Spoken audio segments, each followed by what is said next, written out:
नमस्कार, जय हिंद, जय भारत। चलिए मेरे प्यारे स्टूडेंट्स, आज आप सभी लोगों को एक प्रमेय बताने जा रहे हैं।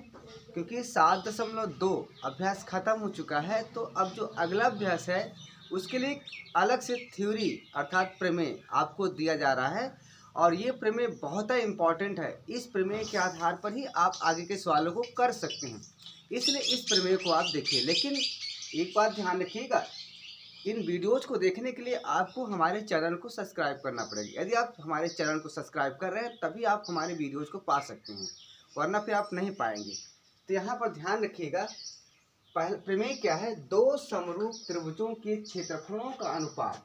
यदि दो त्रिभुज आपके समरूप हैं तो उनका जो क्षेत्रफल का अनुपात होता है वो बराबर होता है उनके भुजाओं के वर्ग के अनुपात के बराबर होता है। कहने का मतलब हमारा ये है कि आपको सिद्ध करना है। क्या सिद्ध करना? देखिए, आपको सिद्ध करना है ये चीज।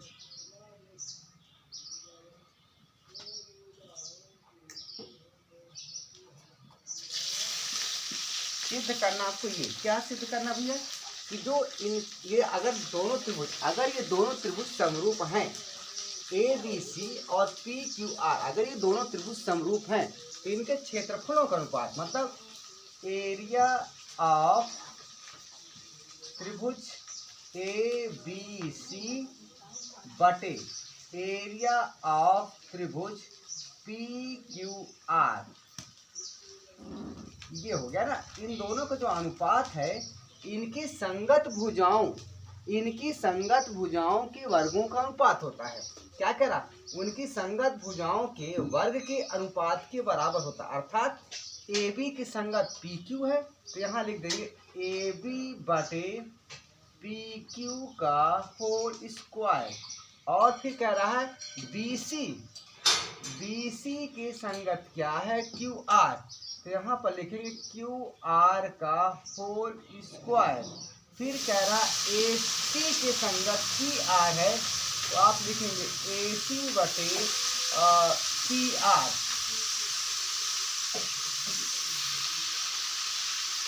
ये आपको प्रूव करना, ये क्वेश्चन कह रहा है। ध्यान से देखिए, कह रहा है कि दो त्रिभुज ए बी सी और पी क्यू आर समरूप हैं तो उनके जो क्षेत्रफलों का अनुपात होता है, अर्थात ए बी सी का क्षेत्रफल और पी क्यू आर का क्षेत्रफल किसके बराबर होता है? उनकी संगत भुजाओं के वर्ग के।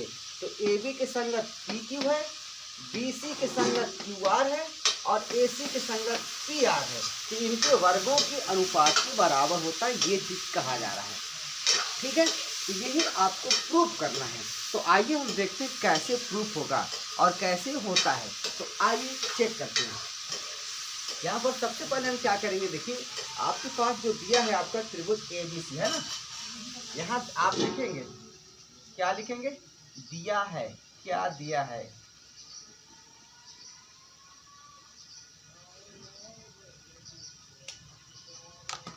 यहाँ पर आपके पास दिया है कि आपका त्रिभुज ए बी सी, देखिए ध्यान से देखिएगा,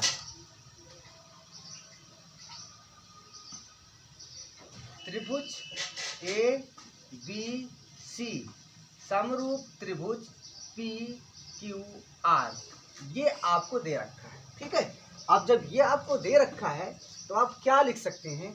इसलिए आप लिख सकते हैं कि जो एंगल ए है वो पी के बराबर होगा, यही तो होगा। तो एंगल आपका ए बराबर होगा ये एंगल इसके बराबर होगा पी के, और एंगल बी किसके बराबर होगा? क्यू के। एंगल क्यू बराबर होगा, यहाँ बी लिखो पहले क्यू के, और एंगल सी बराबर होगा इसके।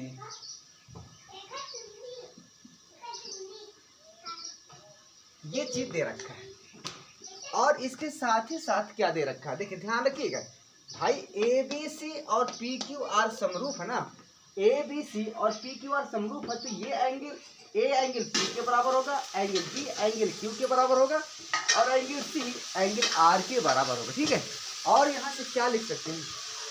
और यहाँ से लिख सकते हैं, क्या लिख सकते हैं इसलिए जो आपका ए बी बटे पी क्यू बराबर बी सी बटे क्यू आर और यहाँ से ए सी बटे आपका पी आर, ये समीकरण आपका एक हो गया। ठीक है, इसको ध्यान रखिएगा, इसको ध्यान रखिएगा। ये आपको बताया जा चुका है, कई बार बताया जा चुका है कि अगर त्रिभुज ए बी सी समरूप है तो ए बी बटे पी क्यू, बी सी बटे क्यू आर और ए सी बटे पी आर होता है ये चीज। अब यहाँ से हम क्या कर सकते हैं, इसको समीकरण हम क्या कर सकते हैं, एक कर सकते हैं या दो कर लो, क्योंकि एक ये है दो ये है, लेकिन आप इसी को एक मानिए, इतने में काम चल जाएगा। अब देखिए यहाँ से ध्यान रखिएगा, अब हम क्या करेंगे, यहाँ से ए एम और पी एन लंब डालें। ध्यान रखिएगा, यहाँ पर लिख सकते हैं कि ए एम व ए पी एन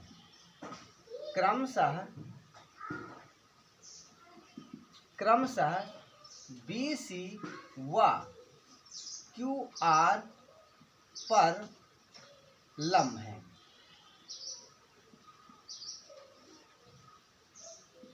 ये है ना। तो अब हम क्या करेंगे, अब हम त्रिभुज ले लेंगे।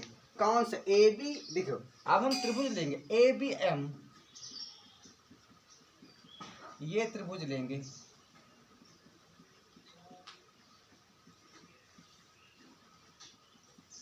ये त्रिभुज हम इसमें से ये लेंगे, ये ठीक है। और इसमें से कौन सा त्रिभुज ले लें, इसमें से ले लेंगे क्यू पी एन, ये त्रिभुज ले लेंगे। ध्यान रखिएगा, इनको आप बहुत ही अच्छे से लीजिए, बस 10-15 मिनट का वीडियो होता है ये, आप आराम से देखिए, एक बार समझिए प्रमेय, उसके बाद आप सवाल लगाना शुरू करिए। इन दो त्रिभुजों में हम देखेंगे, तो लिखेंगे त्रिभुज ए बी एम व त्रिभुज पी क्यू एन। ये अब चूंकि यहाँ पर लंब डाला गया तो क्या 90 डिग्री, और यहाँ पर लंब पी एन है तो ये भी 90 डिग्री हो जाएगा। तो यहाँ से लिख सकते हैं, क्या लिख सकते हैं कि कोण ए एम बी, कोण ए एम बी बराबर कोण P N Q, P N Q है, सॉरी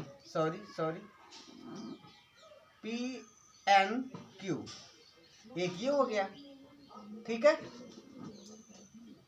आराम से देखिए ये, और यहां से देखिए ये कोण, इस त्रिभुज में ए बी एम में ये कोण, ये और यहां से ये कोण बराबर है क्योंकि दोनों समरूप थे। और कोण ए बी एम बराबर कोण पी क्यू एन, कोण पी क्यू एन हो गया। इन दो त्रिभुजों में ए एम बी और पी एन क्यू में दो कोण बराबर हैं, तो कोण के हिसाब से, कोण समरूपता की कसौटी से ये तो त्रिभुज ए बी एम और पी क्यू एन आपका समरूप हो जाएगा। इसलिए हम कह सकते हैं, क्या कह सकते हैं, यहाँ से लिख सकते हैं, क्या लिख सकते हैं कि आपका जो त्रिभुज है, त्रिभुज कौन सा त्रिभुज, यहाँ से लिख सकते हैं त्रिभुज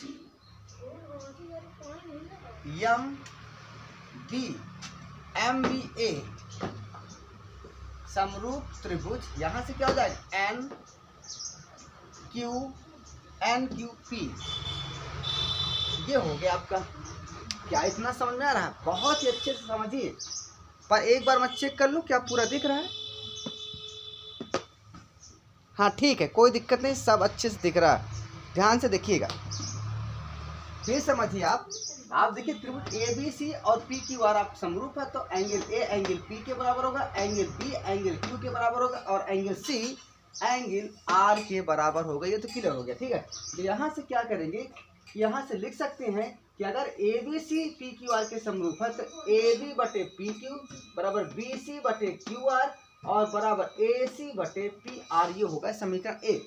अब हम दो त्रिभुज ले लिए का, यहाँ से ए बी एम ले लिया और पी क्यू एल ले लिया, और चूंकि ए एम और पी एन लंब है तो यहाँ से ये एंगल इस एंगल के बराबर होगा और ये एंगल इस एंगल के बराबर है समरूपता से। यहाँ तो लंब डाला गया ना, तो यम और यन के बराबर होगा, यम और यन के बराबर होगा। प्रत्येक 90 डिग्री यहाँ लिख सकते हैं, प्रत्येक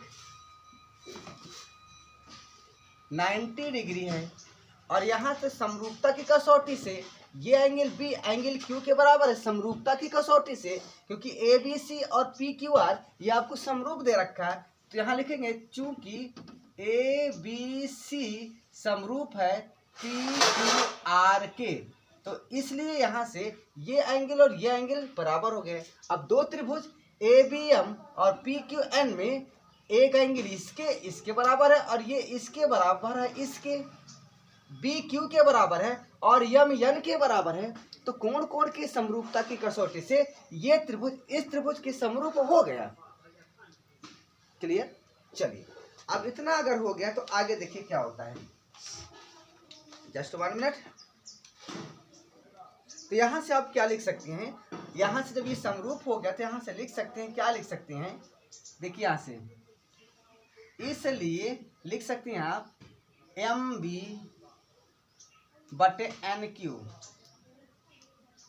बराबर बी ए बटे क्यू पी बराबर एम ए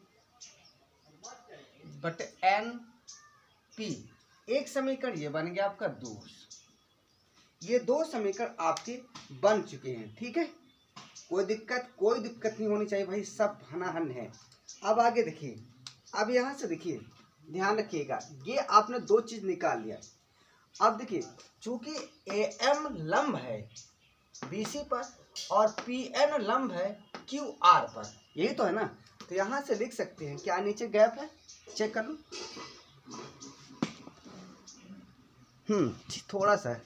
तो यहाँ से हम क्या लिख सकते हैं, चूंकि ए एम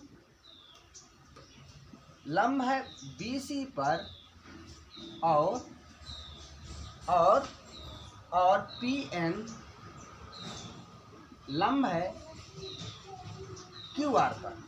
तो यहाँ से अब देखिए क्या होगा, अब क्या हो जाएगा, ए बी सी का क्षेत्रफल। तो यहाँ से लिखेंगे क्या हो जाएगा, आधार गुणे ऊंचाई होती है ना, तो आधार अब क्या है बी सी और ऊंचाई क्या है ए एम है। तो आप किसी भी त्रिभुज का जो क्षेत्रफल का फार्मूला है वो होता है 1/2 आधार गुणे ऊंचाई। तो यहाँ से देखिए, हम इसका क्षेत्रफल और इसका क्षेत्रफल का अनुपात लिखने जा रहे हैं। इसलिए यहाँ से क्या लिखेंगे, ध्यान से रखिएगा, अच्छे से समझिएगा। त्रिभुज एक मिनट बस 1 मिनट। एरिया ऑफ त्रिभुज A B C, 1 minute, pen नहीं चल रहा है।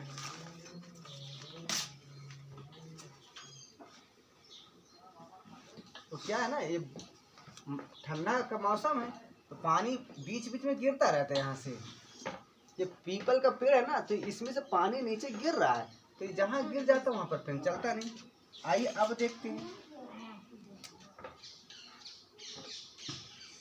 एरिया ऑफ त्रिभुज ए बी सी बटे एरिया ऑफ त्रिभुज पी क्यू आर। अब देखिएगा क्या हो रहा है। ठीक है, अब देखिएगा ध्यान से, तो इसका एरिया क्षेत्रफल क्या हो जाएगा, 1/2 आधार कितना बी सी और ऊंचाई कितना है इसका ए एम। ये हो गया। ए बी सी का क्षेत्रफल क्या हो जाएगा, 1/2 आधार बी सी गुण ऊंचाई ए एम। नीचे देखिए, इसका पी क्यू आर का क्षेत्रफल क्या हो जाएगा, 1/2 आधार क्या क्यू आर और ऊंचाई क्या पी एन। ये अब 1/2 1/2 कट जाएगा, 1/2 1/2 कट जाएगा, तो यहाँ से क्या लिख सकते हैं, इसलिए एरिया ऑफ त्रिभुज ABC बटे एरिया ऑफ त्रिभुज PQR बराबर हो जाएगा आपका BC गुणे AM बटे QR गुणे PN। ये आपके पास निकल आया, ये आपके पास निकल आया है ना।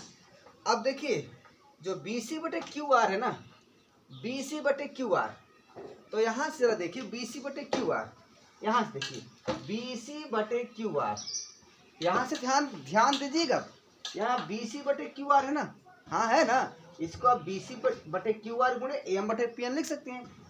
इसको आप ब्रैकेट लगा सकते हो ना, क्या दिक्कत है, लो हम यहाँ लगा देते, एक ये हो गया और एक ये हो गया ठीक है। तो यहाँ से देखिए जो आपको BC बटे QR है, तो यहाँ से BC बटे QR को हम AB बटे PQ लिख सकते हैं। तो यहाँ लिख दो, क्या लिखेंगे, यहाँ से लिख देंगे AB बटे PQ, हो गया, BC बटे QR की वैल्यू हो गई। और यहाँ से देखिए AM बटे PN, AM बटे PN, तो AM बटे PN कहाँ, यहाँ देखिए AM बटे PN, ये यहाँ पर ये है ना, यहाँ से AM बटे, देखो AM बटे PN है ना, तो यहाँ से AM बटे PN बराबर क्या हो जाएगा, यहाँ से देखिए AB बटे QP, यही तो है। यहाँ देखिए क्या है, AM बटे PN है ना, तो AM बटे PN बराबर क्या है, यहाँ से AM बटे PN बराबर AB बटे QP, यही तो है। तो हम इसकी जगह हम इसको लिखना चाहते हैं, तो AB बटे QP लिख दो।